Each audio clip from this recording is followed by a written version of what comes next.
Père et du Fils et du Saint-Esprit, ainsi soit-il. Ô Jésus, je vous offre cette prédication en l'honneur des saintes prédications que vous avez faites sur la terre. Je désire assister à cette action en l'honneur et union de la dévotion avec laquelle votre Sainte Mère assistait à vos divines prédications. Ô bon Jésus, faites-moi participant, s'il vous plaît, de l'amour, attention et dévotion avec laquelle vous entendez la parole de votre Père. Car il vous parle continuellement et vous annonce toutes ses volontés, et vous l'écoutez très attentivement et accomplissez très fidèlement tout ce qu'il vous dit. Au nom du Père et du Fils et du Saint-Esprit, ainsi soit-il.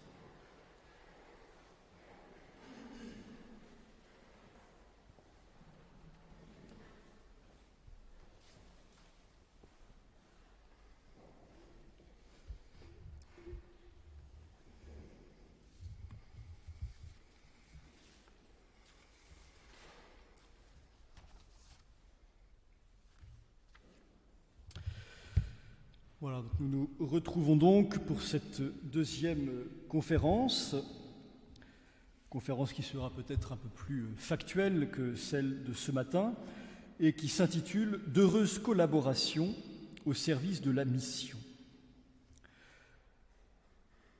On le sait, la question de la place des laïcs dans l'Église, peut-être en fait surtout la question de la place des femmes dans l'Église, agite, en cette période qui est la nôtre, agite l'esprit de nombreux catholiques.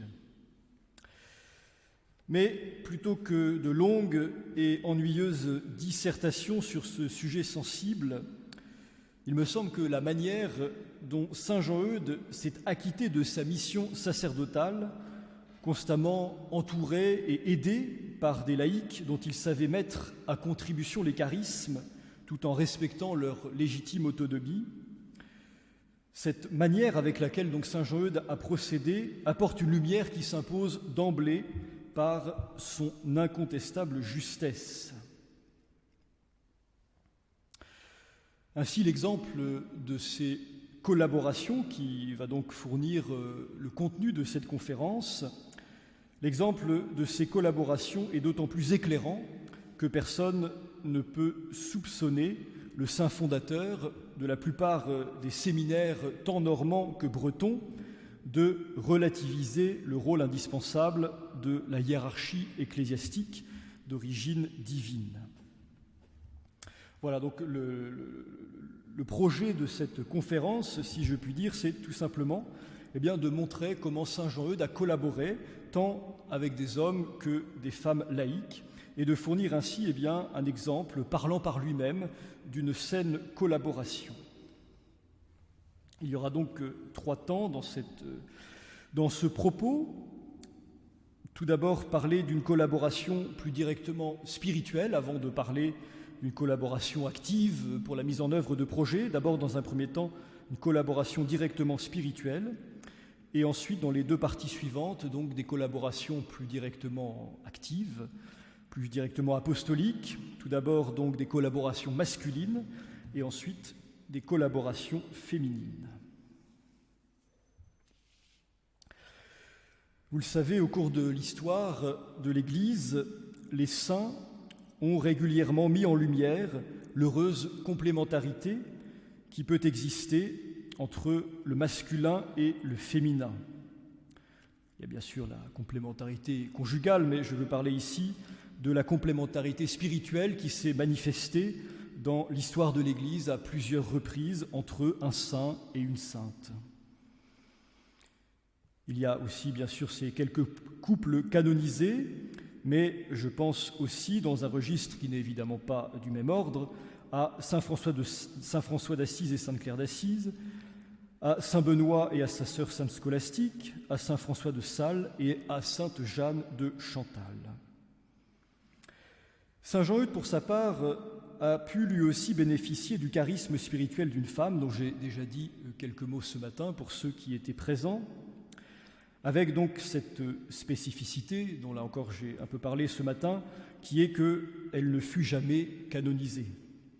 Et donc j'insiste sur ce point pour dire qu'effectivement elle ne peut pas faire l'objet d'un culte public, cette femme qui s'appelle Marie des Vallées, mais que cependant il n'est pas interdit de s'intéresser à sa figure. Et en tout cas, Saint Jean-Eudes donc a su véritablement s'allier avec sa grandeur spirituelle pour la mise en œuvre de ses projets. Donc cette femme, c'est Marie des Vallées, et lorsque Saint Jean-Eudes, j'ai raconté les circonstances dans la première conférence, lorsque Saint Jean-Eudes est amené à faire sa connaissance, à vrai dire, elle est déjà assez avancée dans sa vie, puisqu'elle a déjà 51 ans. Donc Marie des Vallées, elle est née à Saint-Sauveur-Landelin, c'est une toute petite bourgade juste au nord de Coutances, et elle est donc une paysanne pauvre et analphabète. J'ai raconté ce matin comment donc elle doit subir ensuite un maléfice qui lui est jeté par un prétendant pour se venger de son refus, de sa demande en mariage. Et donc cette possession, parfaitement involontaire de sa part, à laquelle elle ne consent jamais, mais cette possession évidemment aura quand même un impact sur sa vie, c'est quand même pas anecdotique que d'être possédé, même si on n'y consent pas. Et donc son comportement sera souvent étrange, voire irrationnel. C'est ainsi, par exemple, qu'elle peut rester de nombreuses heures complètement prostrée sans que l'on comprenne véritablement ce qui lui prend. Donc Saint Jean-Eudes arrive à Coutances, mandaté pour cela par l'évêque, Monseigneur Léonard de Matignon, afin de discerner le cas de cette Marie des Vallées. Et très rapidement, le père Eudes va se faire une idée et va pencher du côté de la sainteté. Il y a un événement précis qui va certainement faire basculer très rapidement donc la vie du père Eudes que je vais à présent vous raconter. En effet, le père Eudes apprend que plusieurs années avant que lui-même ne puisse faire la connaissance de Marie des Vallées, cette paysanne avait permis la conversion d'un prêtre chez qui elle était employée comme servante à Coutances, un prêtre qui s'appelait l'abbé Potier. Et donc je vais vous lire un court extrait de ce récit qui, vous allez le voir, est très, très touchant, très émouvant, et qui en dit long aussi sur l'état du clergé à Coutances, mais aussi plus largement, bien sûr, en France, à l'époque donc de Saint Jean-Eudes.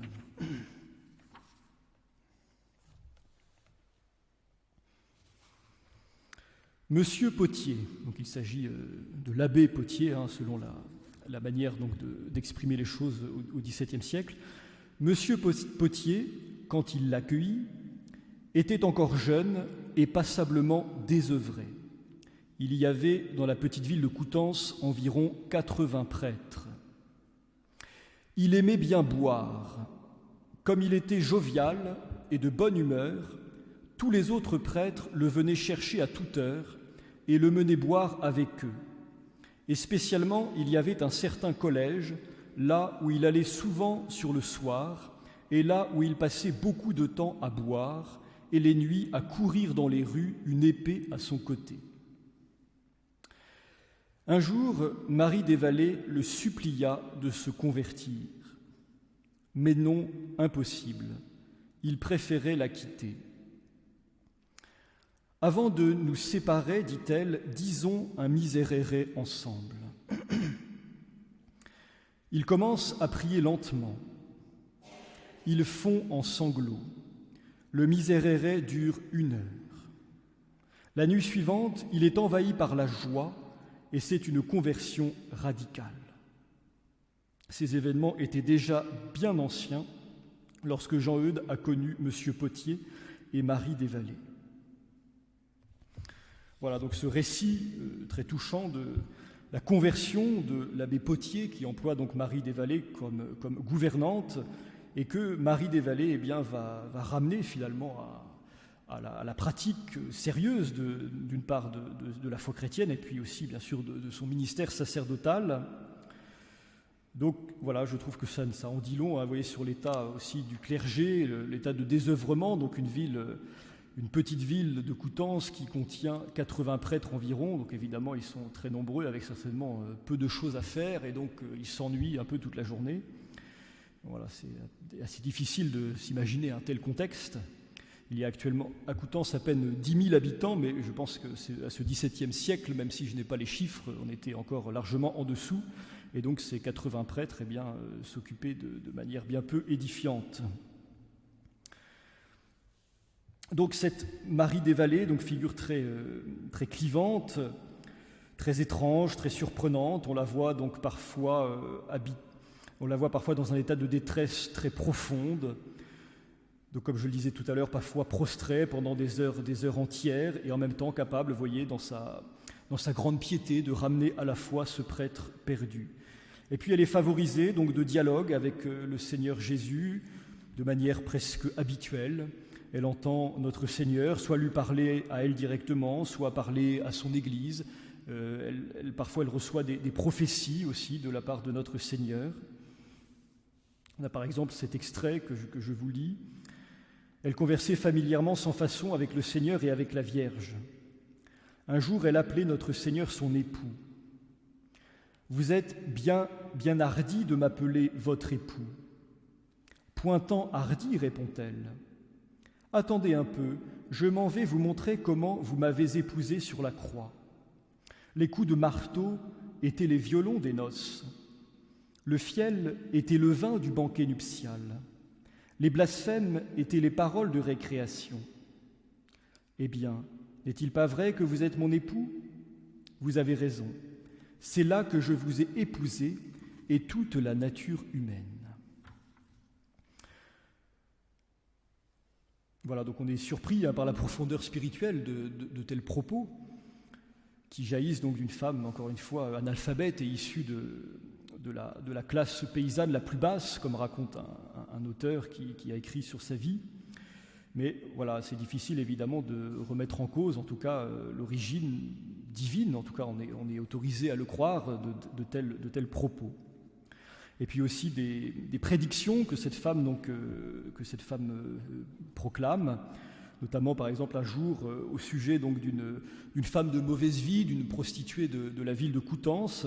Elle reçoit une révélation, une lumière qui lui indique que cette femme de mauvaise vie, finalement, sera sauvée parce qu'elle a pris en charge une orpheline qui était restée seule dans la rue, une fillette de 5 ou 6 ans, et que les religieux eux-mêmes n'avaient pas voulu récupérer par crainte de la contagion, puisqu'il y avait une épidémie de peste à cette époque. Et c'est donc cette prostituée qui va récupérer cette orpheline et s'occuper d'elle. Et Marie des Vallées donc reçoit l'intuition, reçoit la révélation de notre Seigneur Jésus-Christ que, pour cet acte de charité, la prostituée obtiendra donc le pardon de ses péchés et le salut éternel. Donc ce qui caractérise la vie de Marie des Vallées, c'est cet esprit profond de prière et puis ce zèle pour le salut des âmes. Elle n'hésite pas à dire que, hautement et du plus profond de son cœur, elle souffrirait très volontiers tous les supplices de l'enfer pour en préserver une seule âme. Là, c'est saint Jean-Eudes qui témoigne de cela. Qu'elle serait prête donc à souffrir très volontiers tous les supplices de l'enfer pour en préserver une seule âme. Donc, comme vous l'avez compris, saint Jean-Eudes est missionné par l'évêque pour disserter sur le cas de cette femme mystérieuse. Mais donc, elle va aussi devenir une véritable collaboratrice, parce que c'est elle, finalement, qui va confirmer ou infirmer les intuitions pastorales du saint missionnaire. Ainsi, par exemple, au sujet de la fondation d'un refuge dans laquelle saint Jean-Eudes va s'impliquer, il en est même l'instigateur, au sujet de la fondation d'un refuge destiné aux prostituées repenties, une dissension survient au bout de quelques mois entre saint Jean-Eudes, le fondateur, et la directrice qu'il a désignée pour s'occuper de ce refuge. La directrice voudrait élargir le projet aux femmes converties du protestantisme. Et saint Jean-Eudes pense que cette nouveauté n'est pas la volonté de Dieu et il ne voit pas cet ajout d'un bon œil. Et donc on va voir saint Jean-Eudes consulter Marie des Vallées, lui demander ce qu'elle en pense. Et Marie des Vallées donc, donne souvent des avis très tranchés, très clairs, et sa conclusion est sans appel. La nouveauté proposée, dit Marie des Vallées à saint Jean-Eudes, n'est qu'une tentation du démon qui enrage contre cette maison. Donc, vous voyez un exemple parmi beaucoup d'autres, mais qui montre comment se situer donc cette collaboration spirituelle entre saint Jean-Eudes et Marie des Vallées. Saint Jean-Eudes a une intuition pastorale, une œuvre qu'il se sent de réaliser, qu'il se sent appelé par Dieu à réaliser, et donc il se confie à Marie des Vallées pour savoir si cette œuvre qu'il envisage est conforme à la volonté de Dieu, si elle vient bien du Seigneur. Et Marie des Vallées, par des avis comme ça souvent très, très abrupts, infirme ou confirme ses intuitions. Alors un autre exemple, le père Eudes donc, se sent appelé à former un groupe de prêtres pour s'occuper des séminaires, donc nous en reparlerons, c'est une part extrêmement importante de la vie et de l'apostolat de saint Jean-Eudes. Il soumet ce projet à Marie des Vallées, et celle-ci, après avoir prié, lui transmet la réponse du ciel. L'établissement qu'il projette est très agréable au Seigneur, et c'est lui-même qui le lui a inspiré. Donc, voilà, il y a cette affirmation chez Marie des Vallées de recevoir directement des réponses de la part du ciel et de pouvoir ensuite les communiquer à ceux qui la consultent. Voilà donc pour cette première partie, donc sur cette collaboration spirituelle entre saint Jean-Eudes et Marie des Vallées. Quelques mots à présent donc sur des collaborations plus directement apostoliques, plus directement pastorales, qui sont de l'ordre donc de l'apostolat et de l'apostolat sacerdotal donc de saint Jean-Eudes. Tout d'abord des collaborations masculines, qui vont nous permettre aussi de mieux comprendre le contexte dans lequel saint Jean-Eudes va pouvoir accomplir son ministère. Donc saint Jean-Eudes, je le disais dans la première conférence, est entré à l'adolescence au collège des Jésuites de Caen. Donc c'est pour lui aussi une occasion de s'ouvrir à tout un milieu un peu intellectuel et puis spirituel aussi par la même occasion. Voilà, comme je le disais tout à l'heure, donc il est issu d'une famille paysanne, plutôt favorisée parmi les paysans, mais évidemment avec un milieu assez restreint du point de vue social, du point de vue intellectuel. Et lorsqu'il arrive au collège des Jésuites de Caen, eh bien, il se retrouve un peu embarqué dans un milieu qui est davantage porteur, évidemment. Et donc il va faire la connaissance en particulier d'un certain Jean de Bernières, qui est d'un an son cadet. Donc il va faire sa connaissance, mais il n'y a pas aussitôt un contact étroit qui va se nouer. C'est plusieurs années après, à partir de 1634, qu'une véritable amitié va naître entre celui qui est alors un jeune prêtre oratorien et ce Jean de Bernières, donc, qui est un laïc, qui restera laïc toute sa vie, et qui est devenu trésorier de France à Caen. Cette figure de Jean de Bernières est une figure importante pour l'histoire de l'école française de la spiritualité. Donc c'est une amitié qui se noue entre les deux hommes, qui va aussi vite devenir une collaboration donc en vue de l'apostolat. Ce sont en effet les deux amis qui vont avoir à cœur donc de se soucier du sort des prostituées de la ville de Caen. J'en ai dit un mot tout à l'heure au sujet de la collaboration spirituelle avec Marie des Vallées. En effet, la situation est la suivante, c'est qu'il y a à cette époque à Caen un nombre important de prostituées, en particulier parce qu'il y a aussi beaucoup de soldats. On sait que les deux vont malheureusement parfois ensemble. Et donc, il s'avère que certaines d'entre elles souhaiteraient changer de vie. On sait bien qu'évidemment, dans la prostitution, c'est rarement un métier de choix, mais c'est plus souvent une obligation ou bien un dernier recours.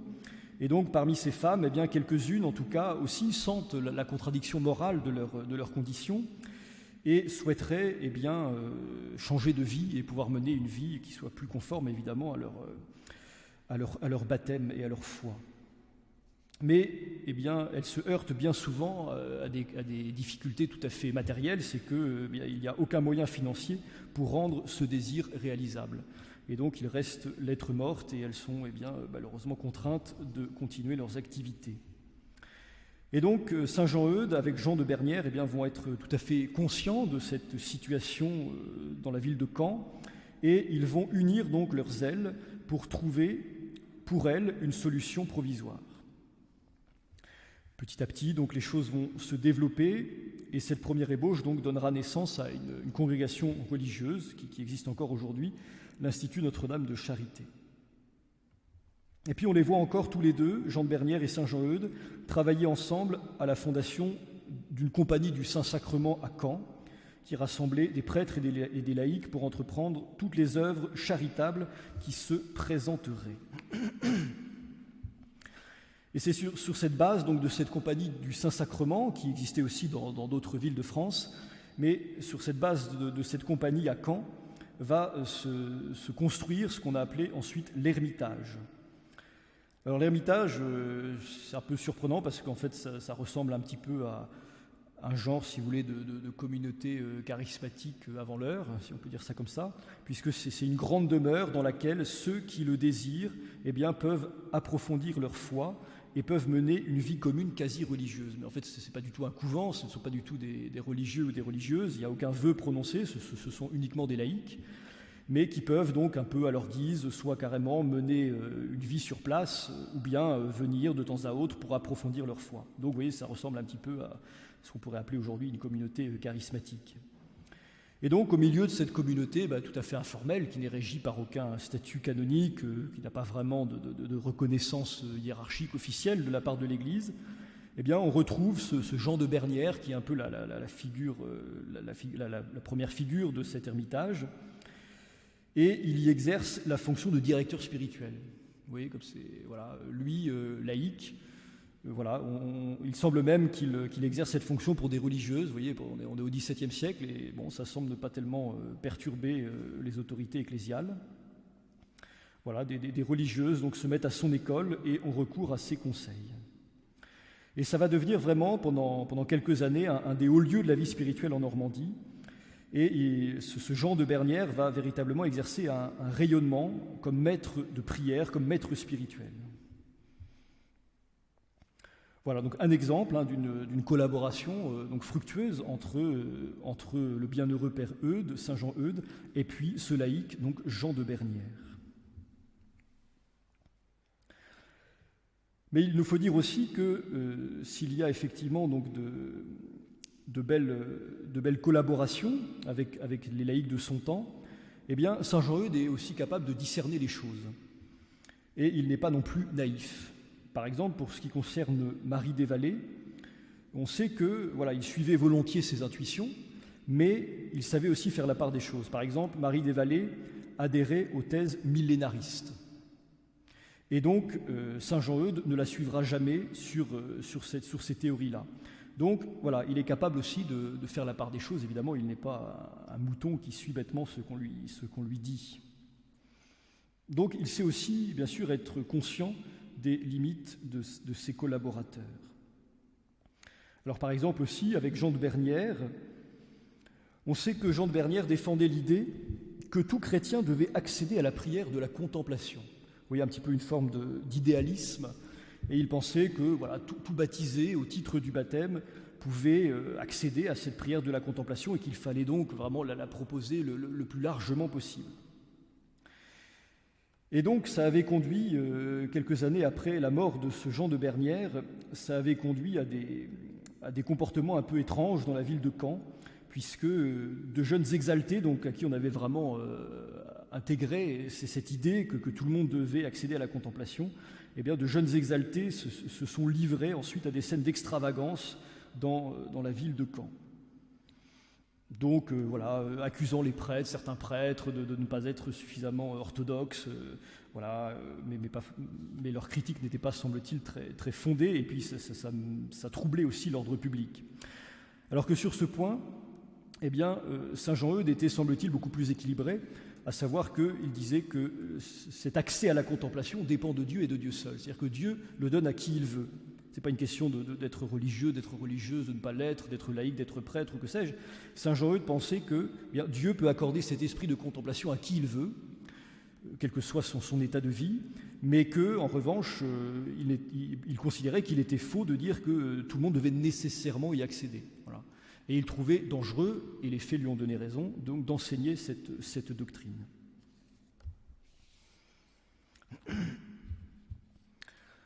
Alors, deuxième figure masculine, après Jean de Bernières, donc deuxième figure de collaboration avec saint Jean-Eudes, c'est un autre homme, donc Gaston de Renty, qui pour sa part n'est pas célibataire, mais marié, père de famille, un ami aussi de Jean de Bernières. Donc vous voyez, il y a vraiment tout un contexte dans cette ville de Caen, dans l'école française de spiritualité, tout un contexte favorable à de pieux laïcs, on pourrait dire, qui sont vraiment impliqués dans leur foi et qui vont donc mettre en œuvre une saine collaboration avec le saint missionnaire.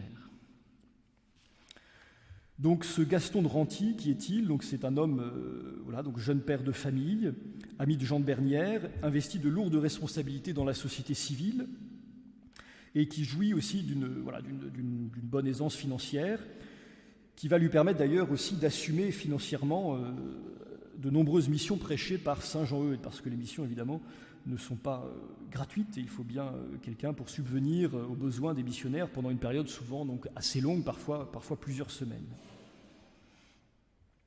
Et donc à l'époque de la Fronde, dans Paris éprouvé par le siège et les combats, nous allons retrouver donc ce Gaston de Renty dans le froid, dans les rues boueuses, cherchant à secourir toutes les détresses. Et on raconte qu'il passait de l'un à l'autre, transi, sans prendre le temps de se reposer, ni même de sécher ses vêtements. Et c'est ce qui causera sa mort encore jeune, puisque donc il finira épuisé, il prendra froid, il devra s'aliter, et il mourut le 24 avril 1649, âgé de seulement 37 ans, laissant derrière lui 5 petits-enfants. Et donc un exemple aussi édifiant d'un laïc de l'époque de saint Jean-Eudes, pleinement conscient de sa foi et qui va être donc un précieux soutien pour le missionnaire normand.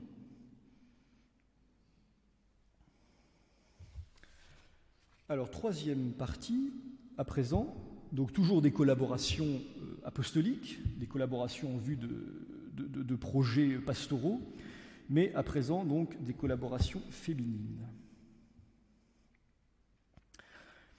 Donc dans cette affaire du refuge dont j'ai déjà un peu parlé, donc qui était partie d'une prise de conscience de saint Jean-Eudes et de son ami Jean de Bernières, donc il s'agit de permettre donc à ces prostituées repenties de pouvoir changer de vie.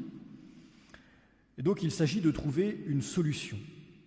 Alors au début, la solution est très provisoire. Saint Jean-Eudes et son ami Jean de Bernières vont tout simplement organiser leur accueil chez des particulières. Donc, quelques femmes de la ville de Caen vont accepter généreusement donc, d'ouvrir leur maison et de loger donc, ces femmes qui cherchent à changer de vie et à se repentir. Et donc, parmi ces femmes qui vont accepter généreusement cela, il s'en trouve une qui s'appelle Madeleine Lamy. Évidemment, cette solution ne peut être que provisoire, vous l'imaginez bien. Et donc, un jour où saint Jean-Eudes passe avec son ami Jean de Bernières devant la maison de cette femme, Madeleine Lamy, celle-ci, sans doute une bonne Normande au caractère entier, les interpelle avec vivacité et leur dit « Où allez-vous ? Dans les églises pour y manger les images, après quoi vous croirez être bien dévots ? Ce n'est pas là où gît le lièvre, mais bien à travailler pour fonder une maison en faveur de ces pauvres filles qui se perdent faute de moyens. » Donc Madeleine Lamy interpelle les deux hommes. Peut-être le projet était-il resté un peu en plan, gardant cette solution provisoire sans trop chercher à construire quelque chose de vraiment solide. Et donc c'est Madeleine Lamy qui va véritablement les interpeller et presque les obliger à reprendre le dossier en main pour trouver une solution durable. Vous voyez qu'elle n'hésite pas même à être assez vive avec le saint prêtre. Voilà donc un exemple d'une collaboration féminine, et ensuite, nous le verrons, ce projet va véritablement prendre forme, et cette Madeleine de Lamy jouera un rôle très, très important dans la création de ce refuge pour les femmes prostituées. Alors dans ce même contexte, vous allez voir que c'est directement en rapport, Donc le jeune prêtre, jeune oratorien à cette époque-là, au cours de l'une de ses missions dans une toute petite commune du diocèse de Bayeux, la commune du Fresnes, près de Caen, le jeune prêtre donc va faire la connaissance d'un couple qui, là encore, se propose généreusement, parce qu'il est assez favorisé financièrement, de prendre en charge les frais de la mission que saint Jean-Eudes prêche aux Fresnes. Donc ce couple s'appelle Jacques Blouet de Camigny, avec donc son épouse Anne. Donc l'un et l'autre vont aider beaucoup saint Jean-Eudes dans l'accomplissement de son apostolat. Et même donc Madame de Camilly va devenir une fidèle et précieuse collaboratrice pour le saint missionnaire. Elle va ainsi se trouver dès le début associée au projet de la création de ce refuge pour les prostituées. Et on voit même saint Jean-Eudes lui faire une très grande confiance, puisqu'il lui confie sans sourciller la gestion de sommes financières très importantes qu'on lui a remises pour cette œuvre du refuge. Donc vous voyez qu'il règne vraiment une entière confiance entre saint Jean-Eudes et cette Madame de Camilly, puisque lorsque saint Jean-Eudes reçoit des dons pour ce projet, il en confie la gestion donc à cette femme sans que cela ne le gêne. Mais ce n'est pas évidemment seulement pour ces questions matérielles que se manifeste cette confiance. Ainsi, par exemple, toujours par rapport à ce projet du refuge, saint Jean-Eudes va confier à Madame de Camilly le soin d'admettre ou d'écarter les postulantes au refuge. Donc là, il faut que j'explique un peu plus. Donc, comme je vous l'ai dit, dans un premier temps, ces femmes prostituées sont accueillies chez des particulières, et puis petit à petit, donc, on va les rassembler dans une maison qu'on achète donc à leur intention. Et évidemment, il n'est pas possible de les laisser seules en autogestion, et donc il faut que d'autres femmes se dévouent pour organiser un peu la vie à l'intérieur de la maison, organiser la vie quotidienne. Et donc, des jeunes femmes vont se porter bénévoles pour pouvoir prendre en charge ce service, donc vivant au milieu des prostituées repenties. Et donc, il y a toujours un petit discernement à faire pour savoir si la jeune femme qui se présente doit être admise ou non à cette fonction. Donc vous voyez déjà, bien sûr, qu'on voit très vite que ça va devenir évidemment une congrégation religieuse, mais ce n'est pas encore le cas à cette époque.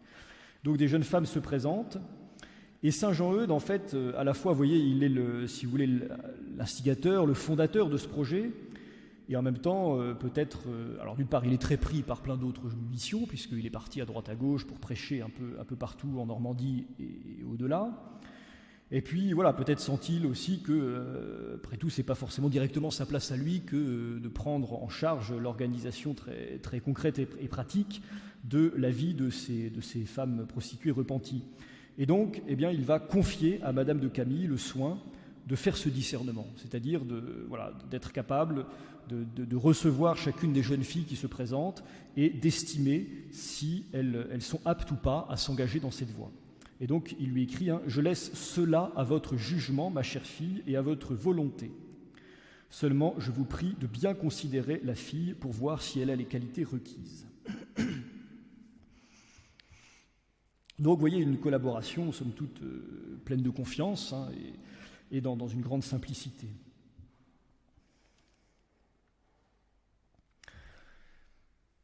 Et donc, dans un registre plus terre à terre, donc saint Jean-Eudes aussi a ce don pour savoir s'attirer les faveurs des grandes fortunes, ce qui est bien utile à ses projets, donc afin de pouvoir les financer.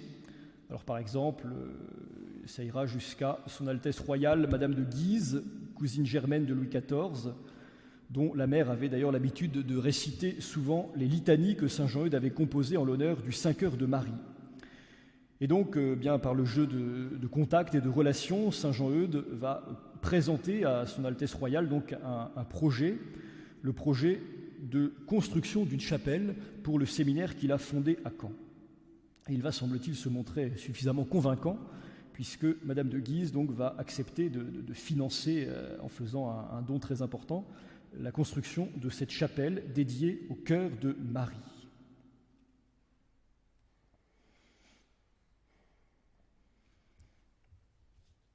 Alors, autre figure, à nouveau donc dans cette partie sur les collaborations féminines, c'est la figure de Madame de Budos. Alors là aussi une figure tout à fait attachante. Donc Saint Jean-Eudes, je l'ai dit, mais je le reprécise de manière plus claire, donc Saint Jean-Eudes est d'abord rentré à l'oratoire. Il est d'abord devenu prêtre de l'oratoire et il va intégrer la maison de l'oratoire de Caen. Et puis ensuite, je vous expliquerai donc dans la troisième conférence comment sa vie va balancer, puisqu'il va prendre une décision très, très importante pour la suite de sa vie. Mais donc pendant toute cette première période, nous voyons Saint Jean-Eudes comme jeune prêtre oratorien. Et il va faire la connaissance donc de cette Madame de Budos, qui n'est autre que l'abbesse de l'abbaye aux Dames. Je ne sais pas si vous êtes déjà allé à Caen. Si vous êtes allé à Caen, vous aurez certainement repéré qu'il y a deux très très grandes abbatiales qui sont vraiment majestueuses et immenses. Donc il y a l'abbatiale de l'abbaye aux Hommes, où il y avait autrefois donc une communauté de moines bénédictins, et puis donc l'abbatiale de l'abbaye aux Dames de Caen. Donc on raconte qu'ils ont été fondés par Guillaume et par son épouse Mathilde. Donc cette Madame de Budos, donc femme de la plus haute noblesse, est devenue abbesse de l'abbaye aux Dames de Caen à l'âge de 13 ans. Ça ne s'invente pas. Et donc cette jeune abbesse, même si évidemment son âge est un peu peut-être au début problématique, mais en tout cas elle est animée de très bons sentiments, puisqu'elle entreprend de remettre la règle au cœur de la vie des religieuses installées dans un ronronnement confortable. Là aussi c'est très surprenant de découvrir la vie qui pouvait exister. Alors tout à l'heure, je vous décrivais l'état du clergé à Coutances, qui est assez cocasse tout de même, pour ne pas dire autre chose. Et ici, donc, on découvre aussi la vie de ces religieuses de l'abbaye aux Dames, qui est complètement hallucinante. Donc je vous en lis un petit extrait, vous allez voir, c'est très, très surprenant.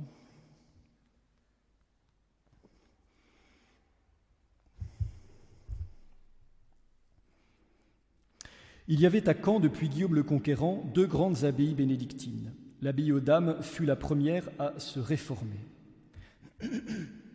Elle le dut à une jeune abbesse de 13 ans, Laurence de Budos. Celle-ci entreprit avec une douce fermeté de plier son troupeau à la règle de saint Benoît. De ces 20 aimables dames qui lui étaient confiées et qui avaient peut-être transformé leur cellule en un petit salon privé, qui chantaient volontiers les psaumes, mais en pensant à caresser leurs chats ou à savourer leur confiture, qui administraient elles-mêmes leur patrimoine, distribuaient des cadeaux, en recevaient, elle avait su faire des moniales. Voilà, donc vous voyez ce ronronnement de la vie religieuse à cette époque, donc au XVIIe siècle, à l'abbaye aux Dames de Caen, où on chante les psaumes tout de même, c'est tout de même une vie religieuse, mais vraiment très très relâchée, et avec beaucoup d'écart par rapport évidemment à la rigueur de la règle bénédictine.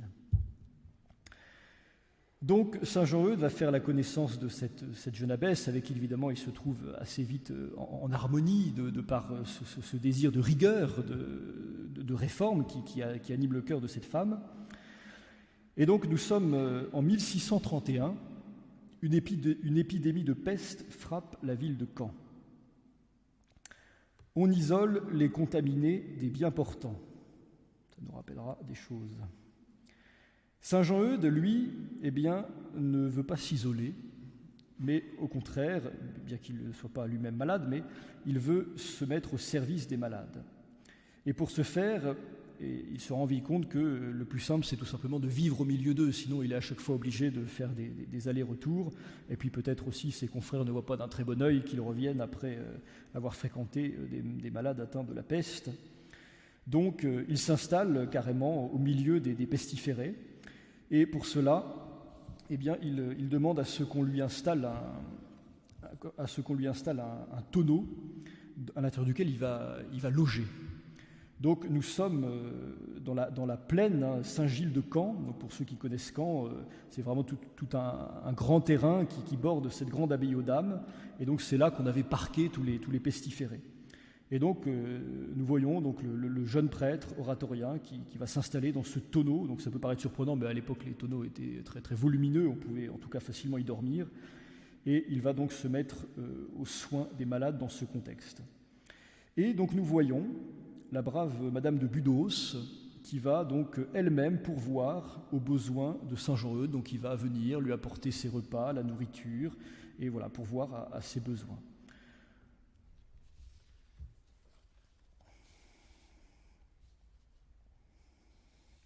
Voilà, donc quelques figures de collaboration que le saint a pu mettre en œuvre.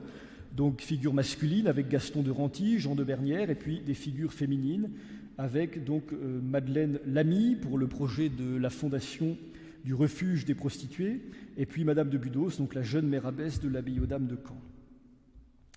Alors ces figures, pour conclure, ces figures, eh bien, elles doivent être en mesure certainement aussi de pouvoir stimuler votre contribution à vous, à la mission de l'Église, que ce soit par la charité exercée au nom du Christ, ou bien par l'annonce plus explicite de la foi. Évidemment, il y a plusieurs manières de contribuer à la mission de l'Église, et il est légitime d'avoir plus d'appétence dans une manière que dans une autre, mais certainement aussi que la vocation baptismale eh bien, requiert ce souci de contribuer à la mission de l'Église. Et donc ce qu'on peut dire, enfin, c'est que si cette collaboration aussi entre le bienheureux Père Eudes et ces quelques laïcs que je vous ai cités fut féconde et ajustée, on voit bien qu'il y a simplement une confiance réciproque, il n'y a pas de conflit de pouvoir, il n'y a pas... voilà, on respecte évidemment la place du prêtre, et en même temps, eh bien, le Père Eudes aussi respecte une certaine autonomie quand c'est tout à fait légitime et nécessaire. Par exemple, lorsqu'il place à la tête du refuge Madeleine Lamy, voilà, évidemment, elle a aussi une marge de manœuvre qui lui revient, ce qui est tout à fait normal, puisque c'est elle qui gère le quotidien, et donc le Père Eudes n'est pas là à lui imposer de manière stricte et absolue des règles qui concernent une vie qu'il, lui, ne partage pas, puisqu'il est souvent parti à droite et à gauche.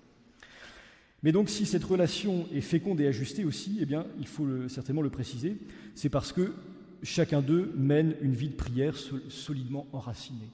Et c'est sans doute aussi la clé de cette réussite, c'est que les uns et les autres, dans les états de vie qui leur sont spécifiques, eh bien, les uns et les autres sont profondément enracinés dans la prière.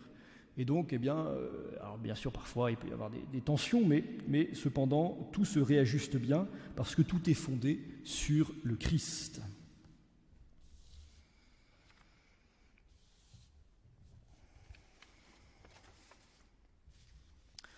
Voilà, donc il y aura donc demain la conférence suivante, donc à 10h, première instruction de la journée, donc le zèle extraordinaire de Saint Jean-Eudes, source d'édification. Il va y avoir donc dans quelques instants l'exposition du Saint-Sacrement, et puis des confessions seront possibles à partir de 16h30, confession possible à partir de 16h30, et ensuite la messe à 19h. Et ce soir, pour ceux qui le souhaitent, donc le Saint-Sacrement sera de nouveau exposé à 20h, et pendant l'exposition du Saint-Sacrement, donc jusqu'à 22h, des confessions seront aussi possibles. Voilà, merci de votre écoute.